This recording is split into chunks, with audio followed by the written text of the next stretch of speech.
So thank you for showing up on Saturday afternoon, and welcome to Mr.P.Chidamdaram who's taken out the time to come to Nalsar. We hope that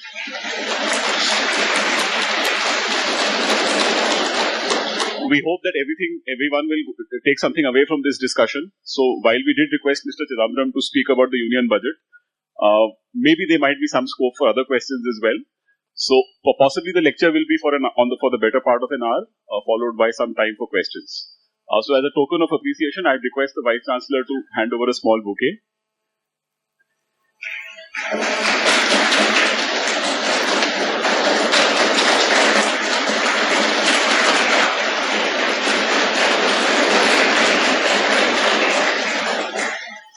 And I think this is not the time or space to be giving any formal introduction. So without wasting any more time, I'll request Mr. Chidamdaram to take over the mic.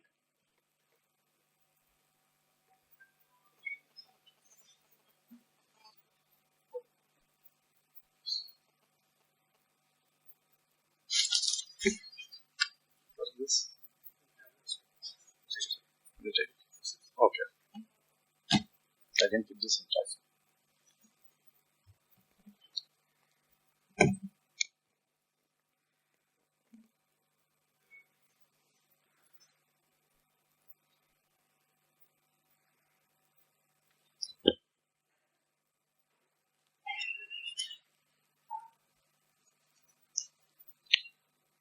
Vice Chancellor, faculty, my young friends, I think that thank you for showing up on Saturday was meant for me and not for you. I suppose, like any other institution, this institution has had the unfortunate experience of speakers not showing up when they promised to show up. This visit has been long overdue. I think Prabhu and others have been trying for the last 6 or 7 months. And I'm glad that I'm able to come today. And in a sense, I'm happy that we have chosen a date which is shortly after a watershed event that happens every year in the economic calendar of India. The budget is an important document. Budget day is an important day. The budget speech is an important speech. Perhaps not many law students would seem to think that the budget is of great concern to them. Actually, it is. There is nothing in this country, no activity in this country, which is unaffected by the budget and what the government does in terms of economic management. Take a simple thing like the loans that some of you may have taken from a bank. Education loans. That is affected by the budget. If you're lucky to have got a fixed interest rate,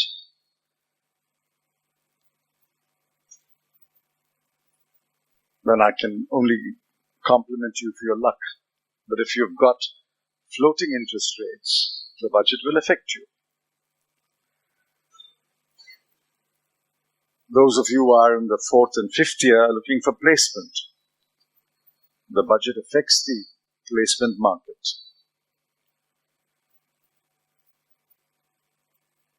Many of you may not go to a law firm, may go to a corporate firm. The budget affects whether corporates will grow, whether corporates will invest more, whether corporates will create jobs. Only yesterday we lost 5,200 jobs because Aircel closed up. Last month, over 6,000 or 7,000 people lost their jobs because Reliance Communications closed down its wireless consumer business. Clearly, both were fallouts of telecommunication policies followed by the government, impacted by the kind of levies that they put on that sector, driven by the requirements of the budget.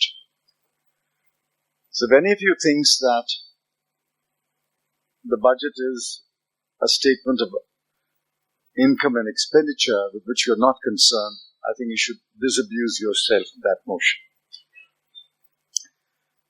In fact, it is the budget speech that sets the tone for what the government will do and what the government will not do over the next 12 months, or perhaps even over the next 24 or 36 months. Every budget has a context that is objective. Every budget must have a purpose that is subjective. What is the context of budget 2018-19? No finance minister starts on a clean slate. He has a set of objective factors staring at him, and he has a purpose in mind, or one assumes that he has a purpose in mind, and therefore he has to write a budget which takes note of the context and advances the purposes that he may have in mind. The context today is, while the world growth rate has been steadily rising since the middle of 2016, India's growth rate has been steadily declining since middle of 2016. It's not always such a thing happens. If the world growth rate rises, normally one would expect India's growth rate to rise. If the world's growth rate declines, one would normally expect that India's growth rate will fall. But this is an unusual event. If you look at the last 8 to 10 quarters, while the world's growth rate has risen steadily, India's growth rate has fallen, which is what the chief economic advisor actually is the chief economic non-advisor, because nobody in government takes his advice. The chief economic advisor calls it decoupling of India's economy from the world economy. The first time I've come across this phrase in the economic surveys that I have read over the last 20 years, that India's economy has been decoupled from the world's economy. And why did it happen? It's a long story. We'll save it for another day. But the fact is, India's economy has steadily declined in terms of growth rate. It is growing still. I mean, it's nobody's case that India is in a recession. It's nobody's case that India is into a depression. India is growing, but not growing as fast as it should, not growing as fast as it can, given the fact that the world's economy has risen steadily. And last year it was perhaps 3.6%. This year it's expected to be 3.8%. And next year it's expected to be 3.9%, which in terms of world growth is very robust growth. The second context is the great windfall that this government reaped between 2014 and 2017. That story's over. I still remember the day in July 2008 when the price of crude oil touched $143 a barrel. throughout the 10 years of the UPA government, the price did not fall below $100 a barrel except for a short period. The average was over $100 a barrel. Shortly after this government took over, happened something which nobody expected to happen. The prices of crude oil collapsed. Likewise, the prices of commodities collapsed. The price of crude oil went below $40 a barrel. For many, many months, it remained below $40 a barrel. Just now, over the last 3 or 4 months, it has crept back to about $60, $63 a barrel. So it's a huge windfall. The difference between $100 a barrel and $40 a barrel is a huge windfall. And the government actually basked in that unexpected sunshine and practically spent away all that windfall.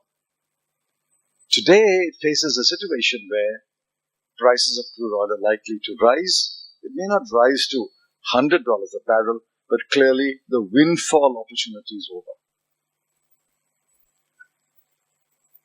So given this context, what was the purpose of the budget? I think the economic survey sets out what a budget should do. The economic survey is tabled a couple of days before the budget, and it gives a hint into what the Chief Economic Advisor thinks is absolutely necessary, and it gives a benchmark against which you can measure the budget. I agree, the economic survey is not exactly the words of the finance minister. It may surprise you to know that in this large ocean of control and control thinking, there is a small island of autonomy known as the economics division of the finance ministry. The chief economic advisor and his team have a large degree of autonomy in writing the economic survey. So one can set a benchmark and say, well, this is what the economic survey thinks should be done. And then 3-4 days later, we can ask ourselves the question, did the budget meet what the economic survey expected us will follow? Now, what did the economic survey say? The economic survey reached some very important conclusions. Firstly, and in fact, most importantly, the rest are not as important, that India faces 3 main challenges after 4 years of this government. They are education, employment, and agriculture. These words are there in the introduction. These words are there in paragraph 1.31 to paragraph 1.33 of the survey. After 4 years, the economic survey confesses that we have failed to address the challenges of education, employment, and agriculture. If this was a political meeting, I would be tempted to ask, if after 4 years you guys have not addressed education, employment, and agriculture, what the heck have you been doing for the last 4 years? These are the most important challenges. The second conclusion is that the level of real agricultural growth and real agricultural revenues has remained constant. Now, this is a very powerful indictment of what has happened in the last 4 years, and it probably explains why there is so much ferment in rural India. What does this mean?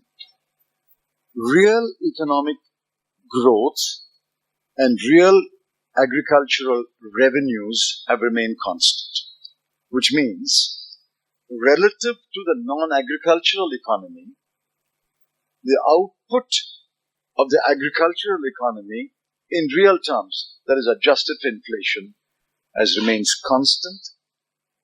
Relative to non-agricultural income, the income of farmers in real terms has remained constant. And the conclusion is obvious. Relatively, the farmer has become poorer. Relatively, that sector has become poorer. This completely confirms what the Nobel laureate Thomas Piketty has been writing. In India, inequality is growing. Inequality is growing among the top 1% and the next 10%. Inequality is growing among the top 10% and the next 10%. That's one kind of inequality. You can live with it. But if there is growing inequality between the farm sector and the non-farm sector, between farm income and non-farm income, the gap is widening, means that 55 to 60% of the people of India who are dependent on agriculture as the main source of livelihood have relatively become poor. That's not good at all, which is why there's so much ferment. Which is why when young men send a call to farmers to mobilize, thousands and thousands of people rally to hear young men like Kanaya Kumar or Hardik Patel or Jignesh Mevani. There's so much anger, there's so much ferment, there's so much pain in rural India, which I think we will ignore only at our peril. The third conclusion, and I'll run through them very quickly, that the major flagship programs of the government have not resulted in tangible outcomes. The major programs are the Swachh Bharat, the Jan Dhan, the LPG connection, and the Deen Dayal village electrification scheme, well intended, certainly necessary for India, but the economic survey says we are not able to measure tangible outcomes of these four programs. They've been launched, money has been spent, huge amount has been spent on advertisement, claims are being made, but we are still not able to measure the tangible outcomes of these programs. So then they go on to illustrate how toilets have been constructed, but the bulk of them are not in use because there's no water. While Jan Dhan accounts have been opened, a very large percentage have no money being put in or taken out. That the village electrification program has great objectives, but the definition of village electrification leaves much to be desired because of this one bulb in the panchayat office that is taken as village electrification. All that is clearly documented. So there are no tangible outcomes yet of these programs. Finally, the economic survey says that there are two underlying macroeconomic vulnerabilities: the fiscal deficit and the current account deficit. And therefore, to overcome these vulnerabilities, the economic survey concludes by saying, we hope that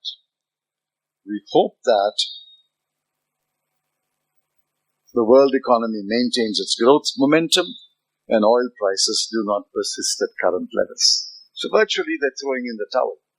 Virtually the economic survey says there's nothing much we can do about it. We hope that the world economy will continue to grow. We hope that oil prices will not rise. And finally, we hope that private investments will take place. And we hope that exports will recover their momentum. So that's the picture presented by the economic survey. So one expected that. 2 days later, when the finance minister presented his budget, there will be a bold statement of purpose. One hoped that they will recognize the gravity of the problem, acknowledge the that the economic growth is in the decline, acknowledge that out of the 4 engines of growth, practically 3 have sputtered to a halt, and I'll explain that in a moment, and therefore announce some bold measures. What are the 4 engines of growth? The 4 engines of growth in an economy are public investment, which is government expenditure. Second is private investment, which is what industry, business invests in terms of new capital. Third is private consumption, which is where the households, individuals are buying more goods and services. And lastly, exports, which means our people in other countries buying our goods and services. So these are the 4 engines of growth. This is true of all countries. If more people in India buy more goods and more services, and more people abroad buy more Indian goods and more Indian services, there is an incentive to produce more. If you have an incentive to produce more, you are required to invest more. And when we invest more and produce more, and there are more people outside India buying Indian goods and services, you export more. All this drives growth. The other thing that drives growth is government expenditure, which is, of course, to a large extent, is under our control. We can decide whether we will spend this year 20,000 rupees on health, or we will spend 40,000 rupees on health. That's perfectly possible. But the other 3 engines are not entirely in our control. The other 3 engines depend upon millions of people taking decisions. For example, if there are 50 crore people who buy toothpaste, this is a common example that is given in a business school. If 50 crore people are buying toothpaste, if 50 crore people decide one day, listen, there's still a little more paste left in my tube, and let me try to squeeze out the last few bits of toothpaste for another week. You know what that means? It means that consumption will be cut by 25% next month. My barber told me his business is down by 50% after demonetization. I asked him, why? Are people not cutting their hair or people growing bald? He said, no.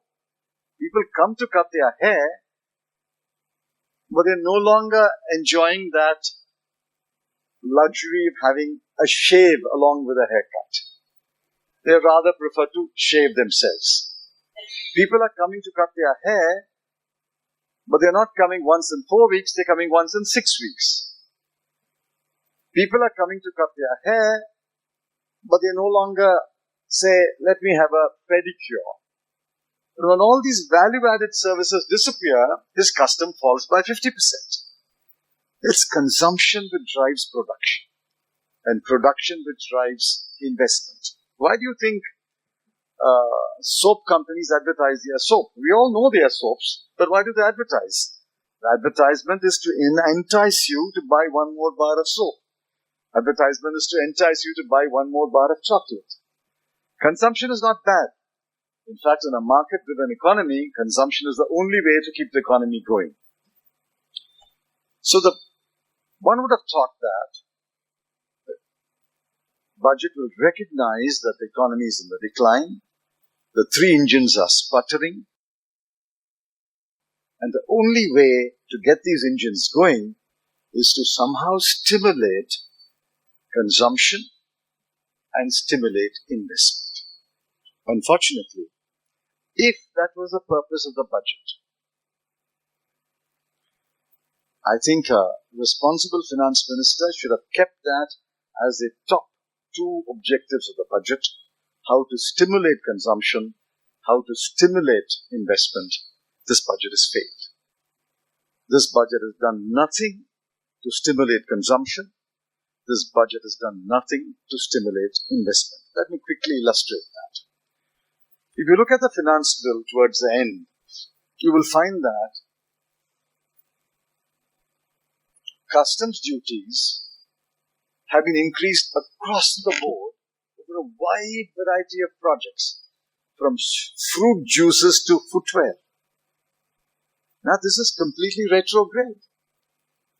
Only 4 days ago, the Prime Minister went to Davos and said, we want world trade to grow. We want an open, competitive economy. An open, competitive economy is based on reduced tariffs. The world says, reduce your tariffs. That's the only way we can trade. If across the board you have raised customs duties by 10%, 20%, what does it mean? Imported goods will be more expensive and domestic goods prices will rise. A customs duty is a tariff wall. It's like building a 6-foot-high wall or building a 8-foot-high wall. An imported good has to jump over that wall. If the 6-foot-high wall, some goods would be able to jump over that wall. If it is an 8-foot-high wall, many goods will not be able to jump over that wall, so that higher customs duties keep out imports.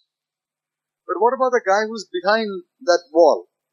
He's selling his product at 10 rupees because of an imported good is able to come at, say, about 10 rupees. He has a luxury of pricing it only up to 10 rupees. But if the imported good today cannot come at 10 rupees, it will come only at 12 rupees because customs duties have arisen. Now I have the headroom to increase my price by another rupee. So customs duties does not only deter imports, it also encourages price gouging, prices rise. Now as a result of these customs duties, prices are going to rise across. You won't find it immediately because the budget was presented only on the 1st of February, although these duties come into force immediately. It's only when imports are deterred. It's only when there is complete confidence that these custom duties will remain and the finance bill is passed by the 31st of March, you will find that domestic products prices begin to rise. If imported goods are not coming, if domestic products begin to rise, the result is obvious. There will be a general price increase, and a general price increase will mean reduced consumption. Now look at the investment side. Have they done anything to promote investment? Hardly any. Which is why, if you open the newspaper, you will not find a full-page advertisement saying, so-and-so company, Bhumi Puja, for this power project, 6,000 crore. You will not find a full-page advertisement which says, so-and-so company, brand new factory, being inaugurated by the Chief Minister of Telangana, investment of 5,000 crore. You won't find that. That's not happening. That's not been happening for about 3-4 years now. No major projects are getting going for a variety of reasons. Privately, investors will tell you, industrialists will tell you why they are not investing. Publicly, of course, they will say that everything is hunky-dory. We've never had a better budget. When I've seen this over 25 years, I think they have a standard text prepared on the previous day, and they will just change the name of the finance minister and the year and release it. So I've never been greatly enthused by these encomiums showered by the chambers of commerce. In fact, my most favorite story is when the Prime Minister went to the Punjab and Haryana PHDCC about a month ago and said, bank loans, most of the bank loans have become NPAs because they are given to people like you, and most of those bank loans are fraudulent loans, and the audience clapped. I think it's a Pavlovian response. Whatever the Prime Minister says, one has to applaud. Whatever the Finance Minister says, one has to applaud. It is a Pavlovian response. So there's nothing in this budget to promote investments, nothing in this budget to promote consumption. If that is the situation, I ask myself, what does this budget do? It must have some purpose. Now let me try to list the purposes. One purpose could be fiscal consolidation. We'll put India on a more stable, macroeconomic basis, macroeconomic stability. That's one objective. The second is, let's relieve the agricultural sector of the acute distress it faces. That could be an objective. It will serve at least 55-60% of the people of this country. The third objective could be, let me concentrate on the social sector. Let me ensure that the health sector, the education sector, child welfare, scheduled caste, scheduled tribe, the very, very poor sections of society, they get some benefit so that their lives are a little more tolerable. Emphasize on social welfare. The fourth is, go for broke. Reforms is the only way forward. We have already spent 4 years. The tenure of a government is 5 years. We have 1 year to remain. It's like the last overs of a one-day match. You will have to hit, say, 60 runs in 36 balls, and you've only got 3 wickets left. There's only one regular batsman playing. The other 3 are tail-enders, bowlers. So what do I do? I go for broke.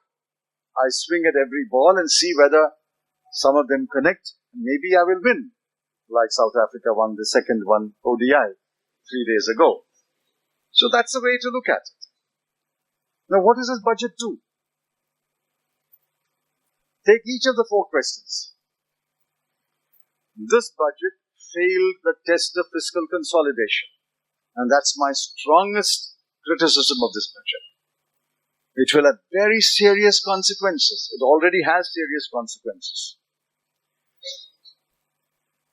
They were supposed to reach a fiscal deficit target of 3% in 2017-18. Last year, they put it back by 1 year and set a target of 3.3% for this year. Unfortunately, the year is going to end at 3.5%. From 3.2 to 3.5. They're going to end at 3.5%.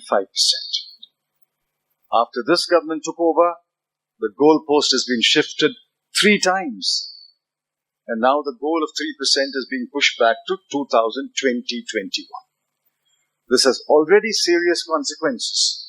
Bond prices have increased straight away. Bond prices have gone up with 7.8% or so. Interest rates, lending rates are slowly creeping up. Reserve Bank has made it clear it will not cut the policy rate. So this is going to be inflationary. Fiscal deficit by definition is inflationary, but the way it manifests itself is when interest rates rise. When interest rates rise, it will be inflationary. If some of you have got floating rate interest for loans, I'm afraid you are going to be impacted because these interest rates will rise. They have failed the test of fiscal consolidation. And out of this 3.5%, 2.8% is revenue deficit. I can understand if you borrow 10 lakhs of rupees to build one more bedroom to your house. I can understand if you borrow 10 lakh of rupees to lay a sprinkler pipe on your farm. But if you borrow 10 lakh rupees to go to the Hyderabad races, well, that's not a very wise way to borrow money and spend it. Fiscal deficit is borrowing. Government is borrowing money, but it is spending on revenue expenditure rather than capital expenditure. This budget has hopelessly failed in fiscal consolidation. Let's take the next one. Has it at least helped the agriculture sector? Answer is no. There is no relief to the farmer in terms of, I'm not making a value judgment here. I'm not saying should anything be subsidized or not subsidized. I'm not saying should any prices be reduced or not reduced. That is a value judgment. But if you want to help the farmer, you have to do something about price of fertilizer, price of pesticide, price of power, price of water. You have to do something about it. This budget is completely silent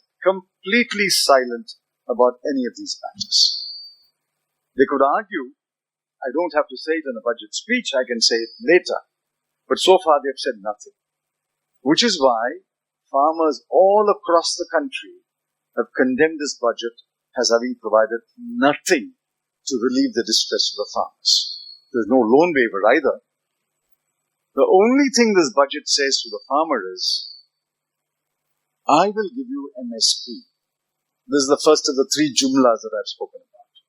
The three big jumlas.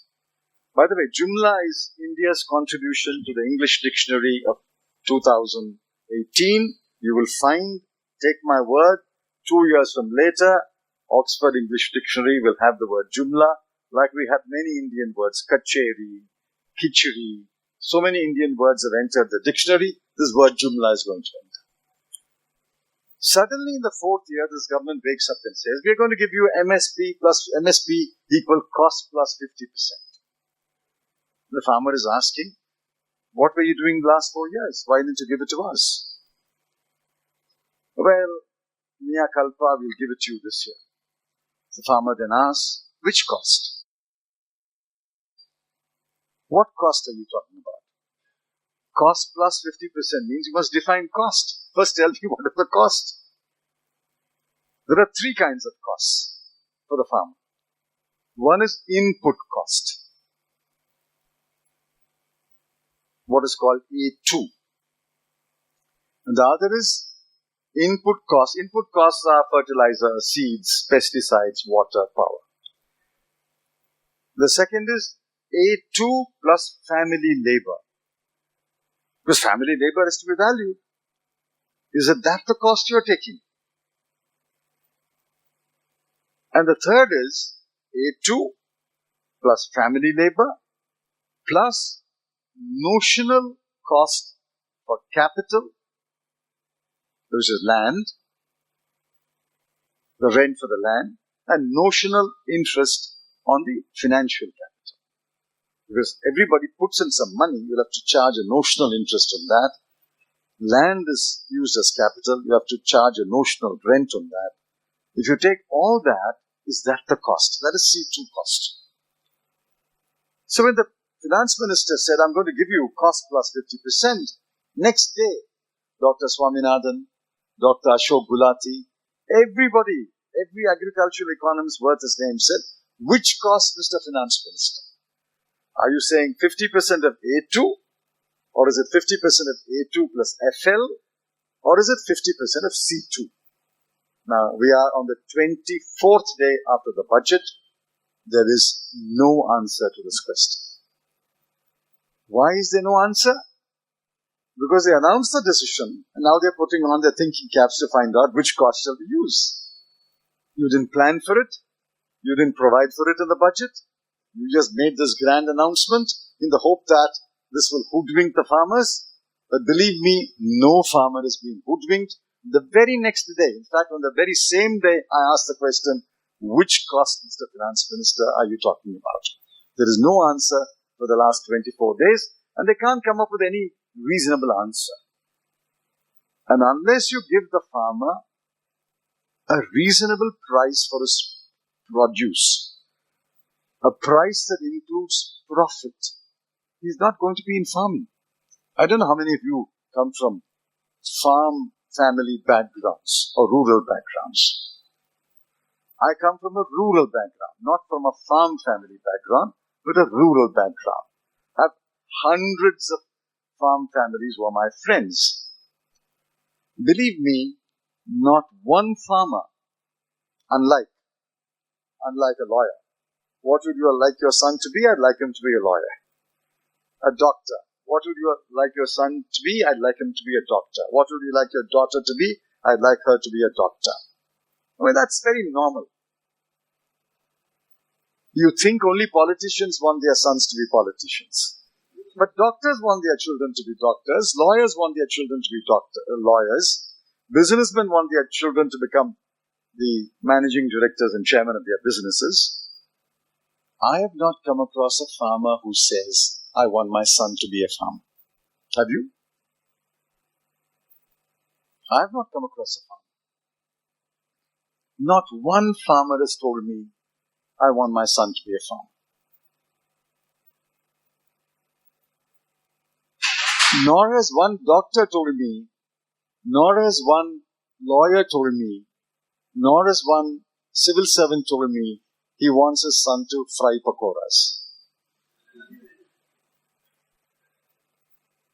More or less the same attitude to this. They don't consider this a way of life for their children. And that's a sad development.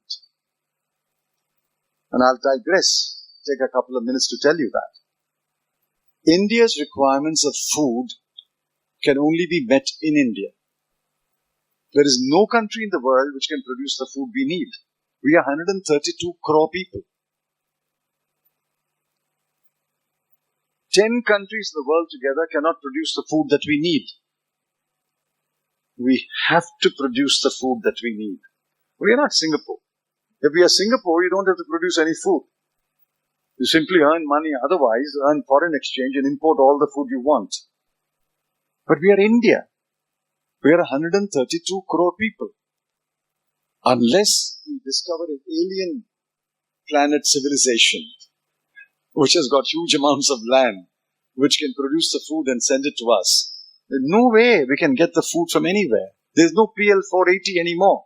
I don't know how many of you recognize PL 480, Public Law 480. When wheat used to come in American ships, and the phrase was born, living from ship to mouth. That is what we were in the early 1980s. We can't be that anymore. Then our population was about 60 crore. Today we are 132 crore. If the farmer says, I will not produce the food, this country is doomed. Which is why Jawaharlal Nehru said, everything can wait except agriculture. Every finance minister must start by saying, what does this budget do for agriculture? This budget failed agriculture, and I accuse this government of failing not 55% of the people, all the people of India, because all of us are dependent on agriculture. Either we are producers or we are consumers, and if you fail agriculture, you fail the people of India. This budget focus on social welfare. But that's a laudable objective.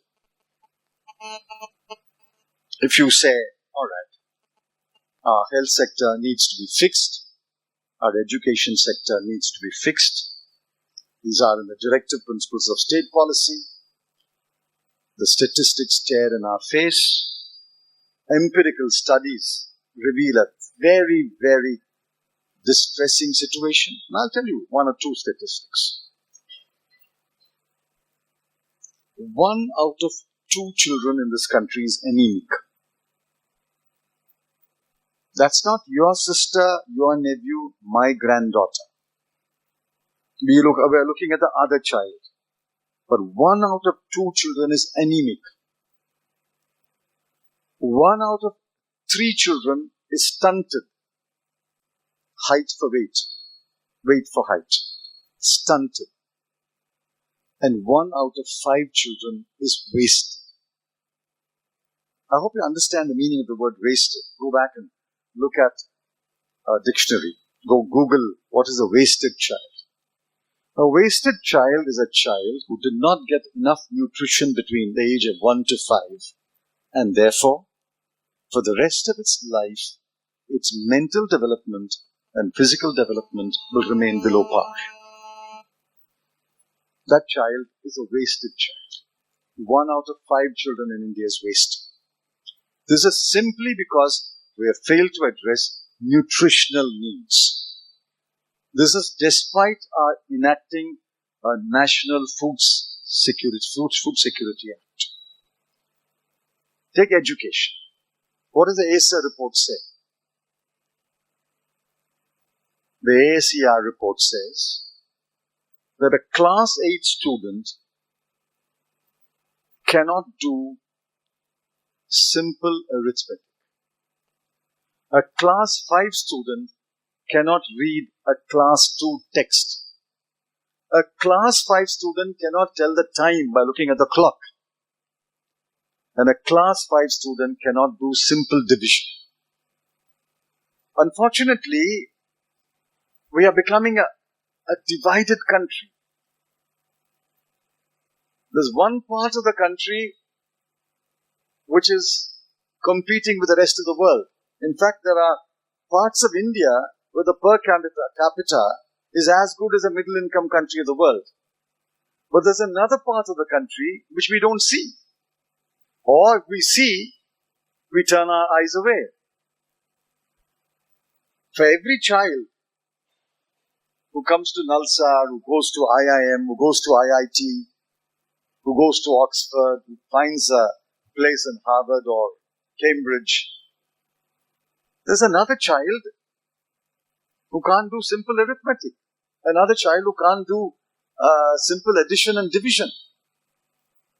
For every child who plays basketball, who plays tennis, who grows up into a gymnast, who wins the Women's World Cup in cricket, there's another child who's wasted. There's another child who's stunted. So for many, many more years, this country's government, this country's budget must lean in favor of the poor. You can call it by whatever name you like. You can call it socialism, you can call it communism, you can call it populism, you can call it vote bank politics, you can call it appeasement, you can call it by any damn name, I don't care. But the fact is, a government with a heart and a conscience must, in this country, lean in favor of the poor. So what does it mean to the rich or the middle class? Yes, of course, they will have to fend for themselves because they have got all other opportunities. But the government must lean in favor of the poor. What does this budget do? Let's only look at two areas of expenditure.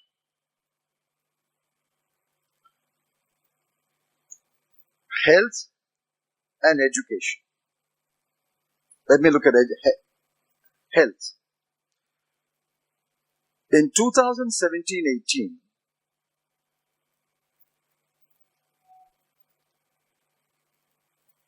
the health budget had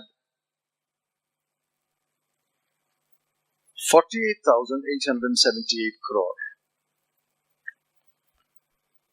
By the end of the year, they spent 53,198 crore. For the whole country, the government of India spent 53,198 crore, of which the outlay in schemes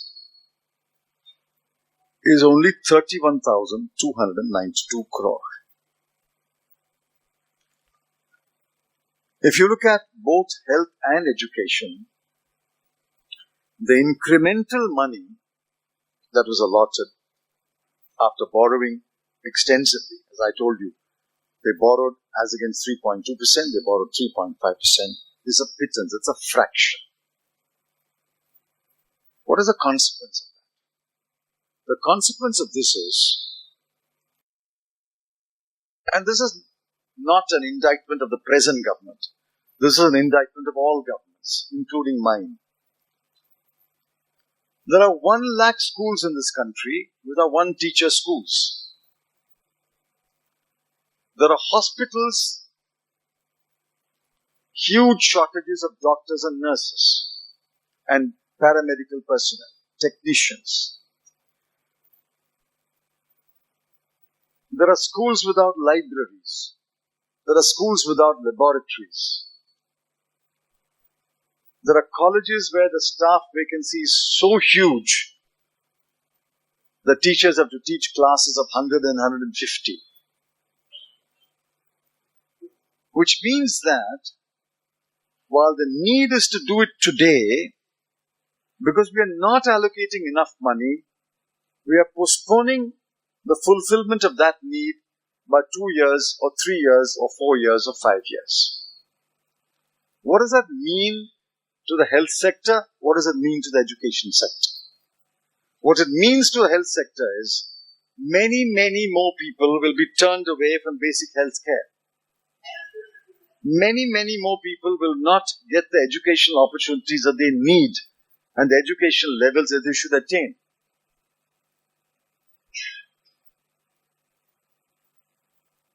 And here comes the next Jumla for health. We are going to roll out the world's largest national health protection scheme. This is a Jumla bigger than the agriculture Jumla. Only 2 years ago, this very government, this very finance minister, on the same 1st of February, announced a national health insurance scheme. In 2016-17 budget, most finance ministers hope that nobody remembers last year's budget or the year before's budget. I mean, nobody goes back and checks the budget speech. But there are some fools like me who do that. So we went and immediately said, this rings a bell, this looks familiar. So in a matter of minutes, thanks to everything being online, we discovered that the same announcement was made 2 years ago. The announcement then was, we will cover 6 crore families, namely 30 crore people, up to 1 lakh of rupees. That was the announcement. So we quickly tried to ask, what happened to that announcement? We found out there was no cabinet paper, there was no cabinet decision, no money was allotted, nobody spoke about it later, and the scheme was given a quiet burial. Today the finance minister stands up and says, in the hope that memories are short, I'm going to cover 10 crore families, not 6, 10 crore families, which is 50 crore people. And the coverage, no longer 1 lakh, the coverage will be 5 lakhs. And we're going to do it this year by Mahatma Gandhi's birthday. Gandhiji will be turning in his grave when he sees this announcements. He laid great store by truth. He said, Satyameva Jayate, speak the truth. How can you roll out a scheme of this kind? Is it even administratively possible to roll out a scheme of this kind? What does it cost? At 1% premium, it will cost 50,000 crore rupees. At 2% premium, it will cost 1 lakh crore. At a 3% premium, it will cost 1.5 lakh crore. Ask your father, ask your mother. If they have a health insurance policy, say to cover 5 lakhs or 10 lakh rupees for the family, they are perhaps paying 2.5 to 3% as premium every year. 15,000 rupees or 12,000 rupees they are paying. So we said, listen, forget these huge numbers. Have you provided at least 50,000 crore? Believe me, not 1 rupee has been provided in the expenditure budget. Not 1 rupee. And they are still saying, yes, we're going to roll it out in October 2. Well, you can always roll it out in October 2 and call an election on September 2. You can always say, I'm going to roll it out, just vote me again. This is a huge jumla. This is a mockery. This is an insult. This is a humiliation to the people of this country to say, I'm going to roll out the world's largest healthcare scheme. Just imagine the kind of debate Obamacare went through. Many of you read. Obamacare went through a huge debate in Congress. And after that, after great difficulty, the bill was passed. And they rolled it out. And the new guy is wanting to roll it back. But here, without a debate, without a plan, without a paper, without money, in the only hope that people's memories are short, you announce the biggest jumla of this budget, which is the National Health Protection Scheme. The third jumla, of course, is the jobs. And I'll conclude with that. What did this budget do to create jobs? Answer is zilch. Where are jobs created? 90% of all jobs in India, all non-government jobs, let us put it that way. Government has jobs. I think about a couple of crore jobs in all kinds of government, central, state, municipality, panchayat. Keep that aside. 90% of all non-government jobs are in the small and medium sector, SME sector. That's where 90% of the jobs are. But that sector has been virtually crippled after demonetization and the flawed implementation of GST. I was telling a story over lunch. Tirupur is a huge garment center. And outside these huge garment factories, there are what are known as small units which do job work, like stitching buttons, fixing tassels. There's an area in Tirupur called the Old Bus Stand. Well, it continues to be called the Old Bus Stand for reasons which are obvious. They have built a new bus stand now. There were 5,000 units in the old bus stand where the man employs himself and employs maybe 2-3 workers. So these 3, 4, 5 guys will do the job work, supply to the large factory. There were 20,000 jobs, 25,000 jobs created. Today in Tirupur, there are 500 units functioning. 4,500 have shut shop. Go anywhere. Surat, Ichalkaranji, Moradabad. Anywhere in India. Jalandhar, Hapur. Anywhere in India, you will find small and medium enterprises have either closed down or they have sharply cut back production because of demonetization and flawed GST, which is a different story. Given that situation, should you not have done something to create jobs? This is where youth of India took offense when the Prime Minister said even frying pakoras and earning 200 rupees a day is a job. The definition of job under the ILO is, it must be regular, it must be certain, it must be reasonably secure.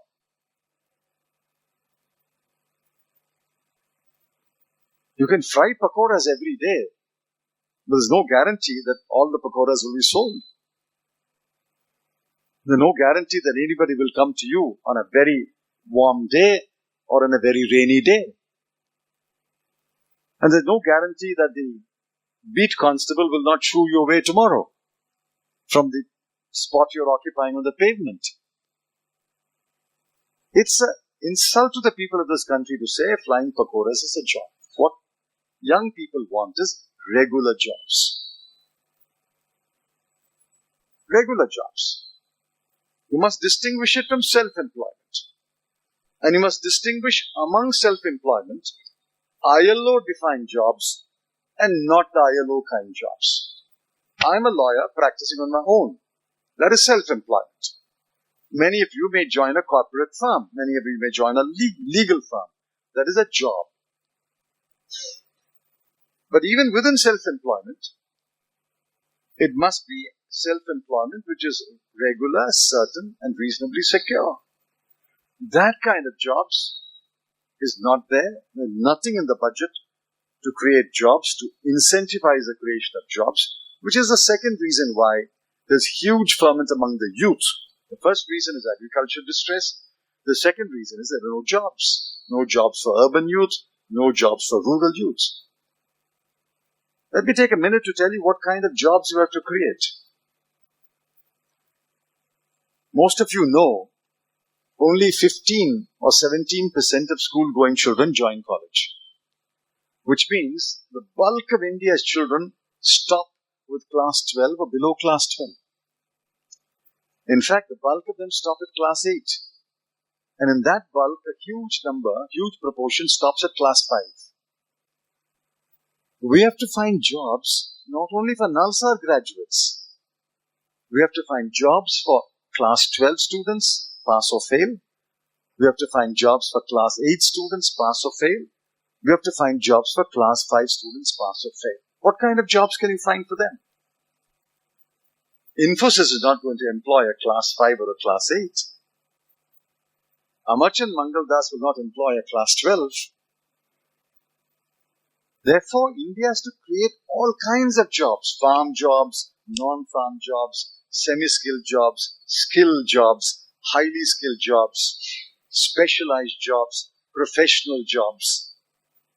And the budget must address it. Budget must say, yes, we understand that unemployment is a major issue and we are taking the following steps to address it, and must put its money where its mouth is. There is nothing in this budget to create jobs.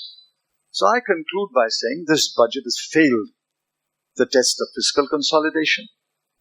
This budget has failed the test of relieving agricultural distress. This budget has failed in promoting social welfare.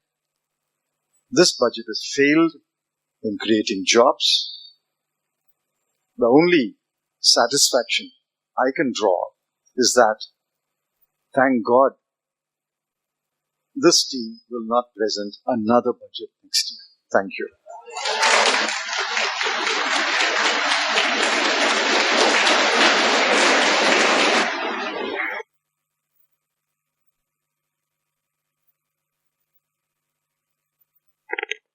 Okay, so we'll keep about 10 minutes for questions. If you want to ask a question, please raise your hand so that I can identify you, and we'll make sure the mic reaches you. So there are two hands over there. I think Lavanya and then Sudeep. Thank you very much for a very nice talk. I'm going to digress a little. UPA 1 did all that you said that a budget should do. Yet, the budgets you presented in UPA 2 failed the points that you set up right now. Could you please tell us why that shift took place? Well, the answer is, I did not present all the budgets of UPA 2.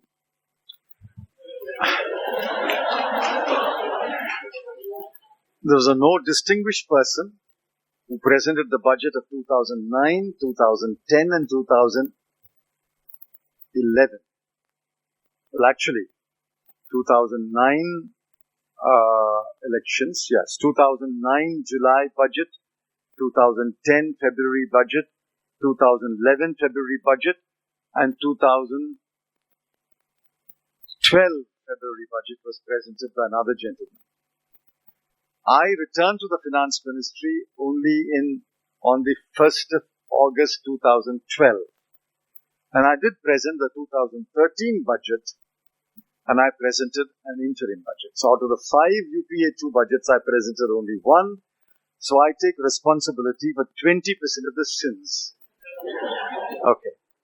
Now again, as I said, what is the context? When I returned to the finance ministry, I found that fiscal deficit had gone completely out of control and inflation had gone completely out of control. The current account deficit had gone beyond $100 billion. So I said, all this is in the public domain. I said, listen, I know I'll present the budget, but there's not much room to play. There's nothing. If your fiscal deficit is at 5.8%, if your current account deficit has gone to 3.5%, if your inflation is in the range of about 10-11%, there's not much room to do anything except try to steer the economy towards fiscal consolidation. And I did consolidate in the 2 years that I had.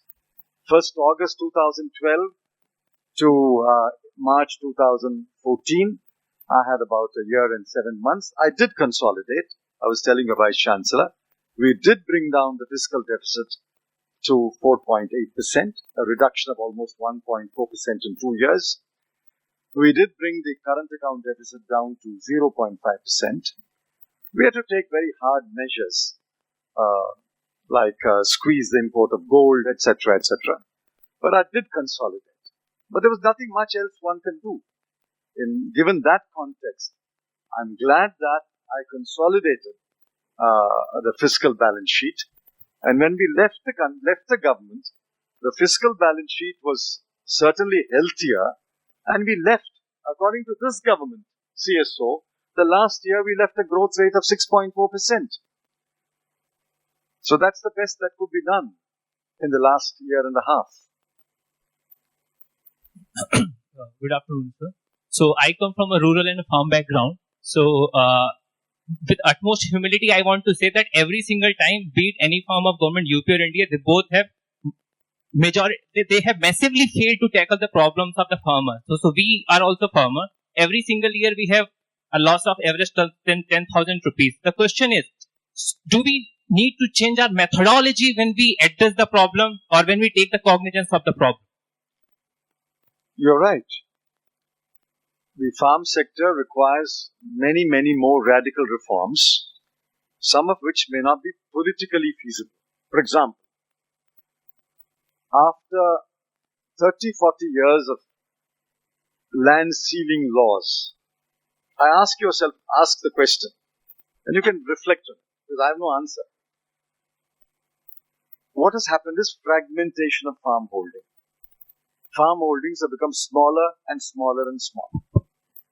If you have two sons in one family, fragmentation is bound to happen, unless one son abandons farming.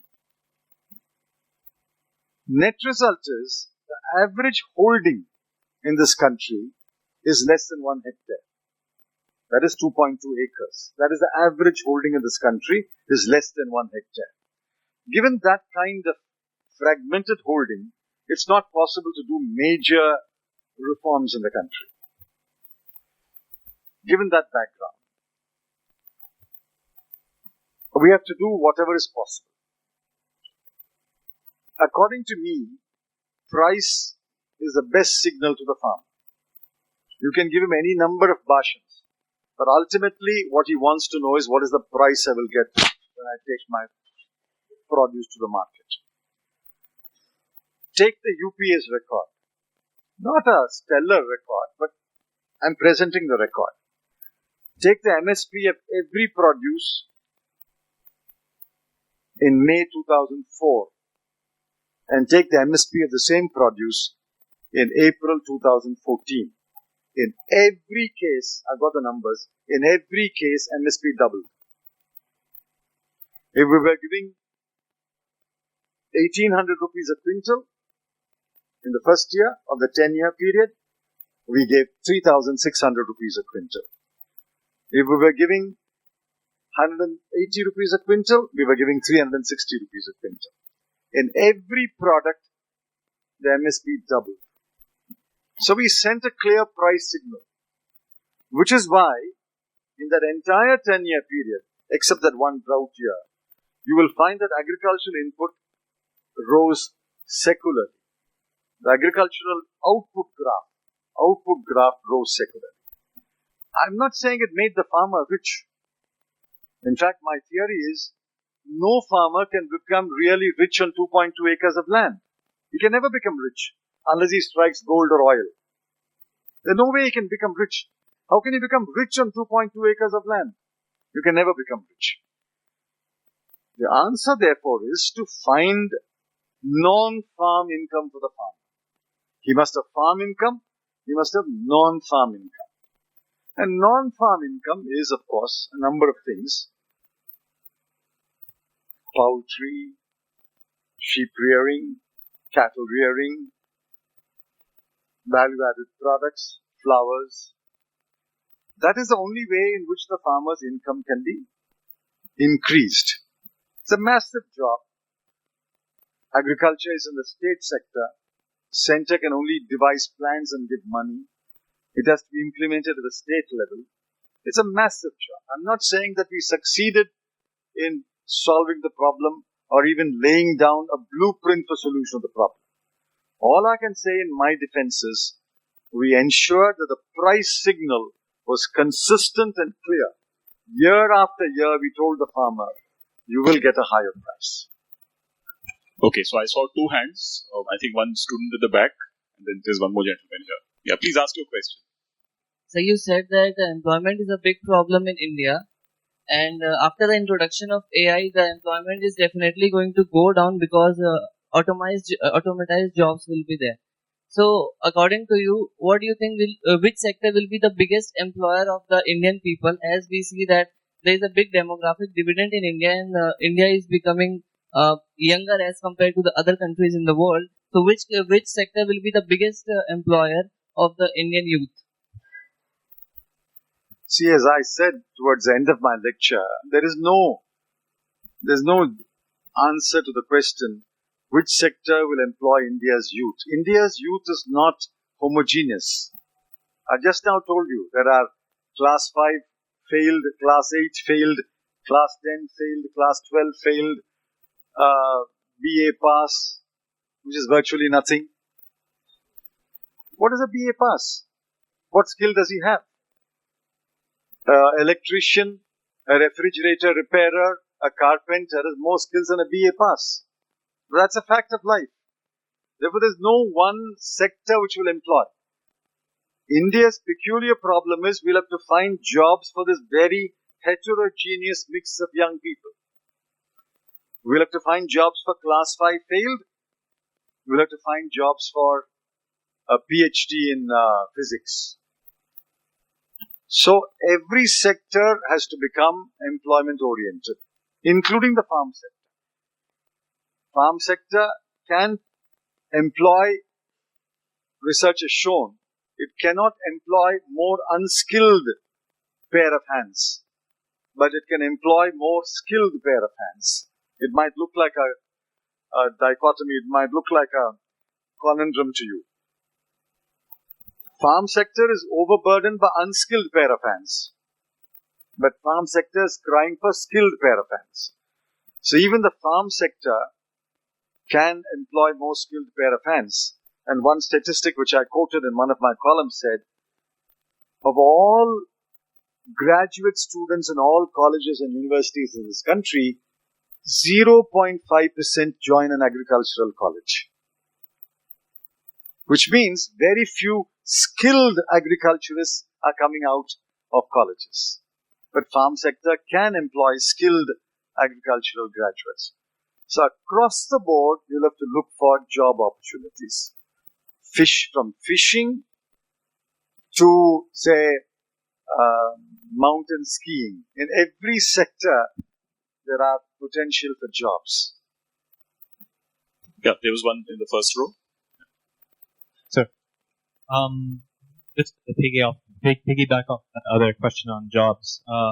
This government, obviously, they've had any initiatives to create jobs. Startup India, Mudra, Make in India, and of course, they've had initiatives to make the youth more skilled for these jobs. But it just seems like things are not really moving in the right direction.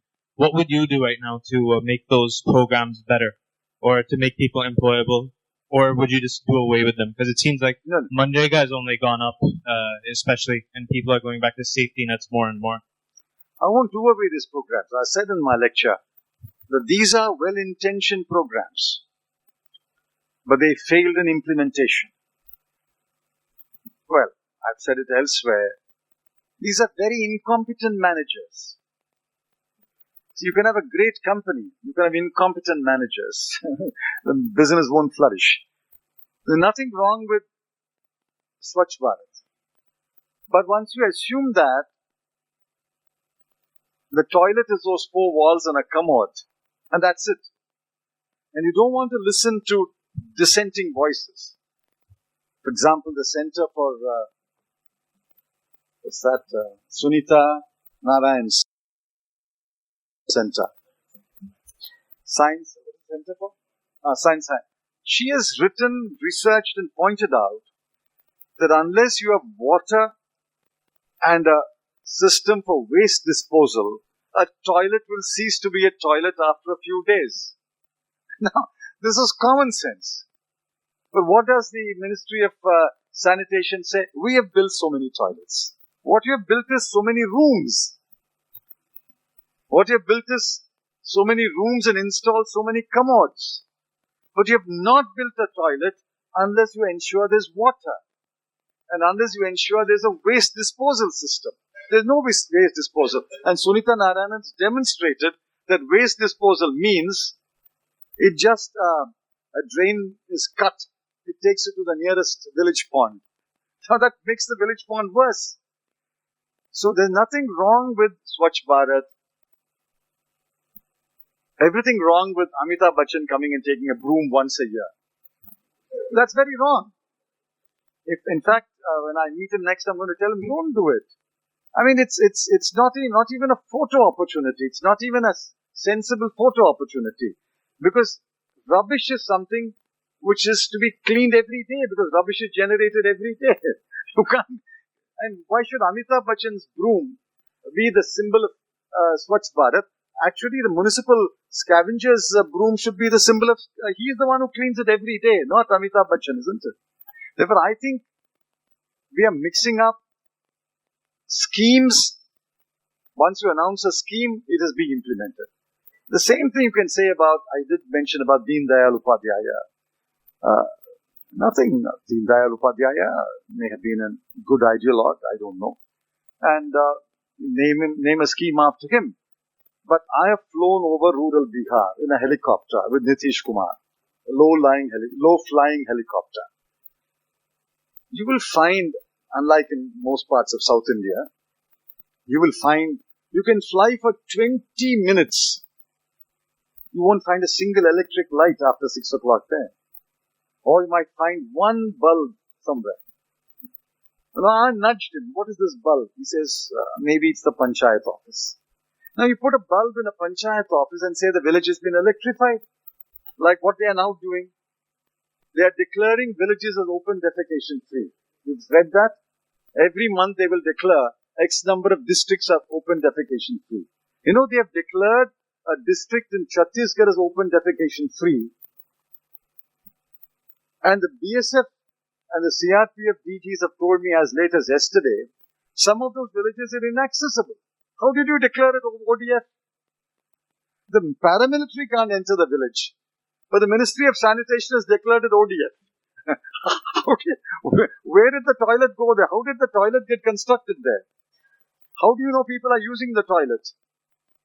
I mean, this is the problem. Unless you have competent managers down the line, it's not enough to have a competent secretary or a competent joint secretary. You need competent managers down the line and systems that will monitor implementation of a project. Some of these projects won't succeed. Same thing with Skill India.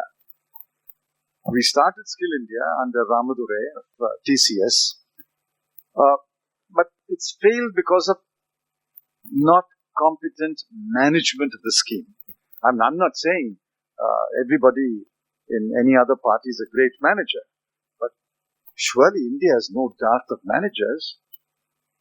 If we can manage, what is that? Satya Nadella is managing what? Microsoft. And the other guy, Sundar Pichai, is managing. If we can manage them, surely we can find somebody to manage all these things in India, isn't it? We must get competent managers. And not necessarily among politicians. There must be some politician. There must be some permanent civil servant. But more than that, we must get a cadre of very competent managers. All right, last question. Good afternoon. Chair, too much biryani. Good afternoon from the United States of America. And first of all, I want to thank years of service. As an American politician, I know what types of sacrifices you had to make for your family to serve the broader public. So thank you so much for your sacrifice. My question is, along politics, is you talked about the different jobs that are available both in the civil service as well as in the government, but there are also jobs relative to politics and elected officials. And my question is, what type of advice would you give some of these students who may be interested in going or entering into a life of politics? There's a lot of challenges that come with it, but the reward to serve people is great. And so I just want to know what type of advice you would have for some of these students here. And before I relinquish the mic, I want to let the Vice Chancellor know I love Nalsar. Thank you. See, it's an unfortunate truth that politics has become more coarse over the last 30 years. I think we've had years of very civilized politics, very decent politics. Yes, there were opposing points of view, vigorous debate, but politics was at one time very civilized play field. Today it's become very coarse. I've seen the deterioration in the quality of discourse. Forget quality of debate, quality of discourse over the last 30 years. Secondly, although it pains me to say that, most new entrants to politics are no longer driven by any ideology or any great objective. The driving force to most new entrants whom I find is money. Not even power. Power, if you ask him to choose between money and power, he'd probably choose money. Which is one of the reasons why it has led to a coarseness of politics, because more and more people who enter politics pursue money as the principal objective. Then politics will become coarser and coarser. Despite all this, I would urge some of you to join politics. The price you pay for not joining politics is to be ruled by incompetent people. See, we belong to the family of law. This is a closed shop. I don't know how many of you understand the phrase closed shop. Our American friend will understand. It's a trade union word. Unless you are a member of the union, you can't have a job there. Law is a closed shop. Why do I say that? Because only lawyers can become judges. Only lawyers can become judges. Anybody can become a politician. Anybody can design a building if he knows the skills. He does not have to be a qualified. He might have somebody to certify it. Only lawyers can become judges. And the price that the system pays if good lawyers don't become good judges, the price you pay is you are condemned to argue before bad judges. Therefore, some of you must join politics. It involves sacrifice. But that's something I would urge you to consider.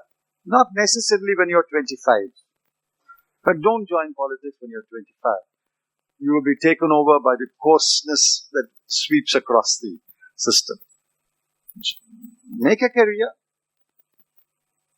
Establish yourself, become financially reasonably secure, then join politics at 40, 45. There's no particular age to join politics. You can always join politics at 40, 45. Mohan Kumar Mangalam was a young communist, but actively joined politics only after he established a great career in law. So I would urge some of you to join politics after you have become a successful lawyer. All right. So Mr. Chidamdaram is also speaking at the Manthan Forum. So we have to make sure he gets into a car in a few minutes. But thank you, sir, for making the effort to come all the way. Thank you, guys. Thank you.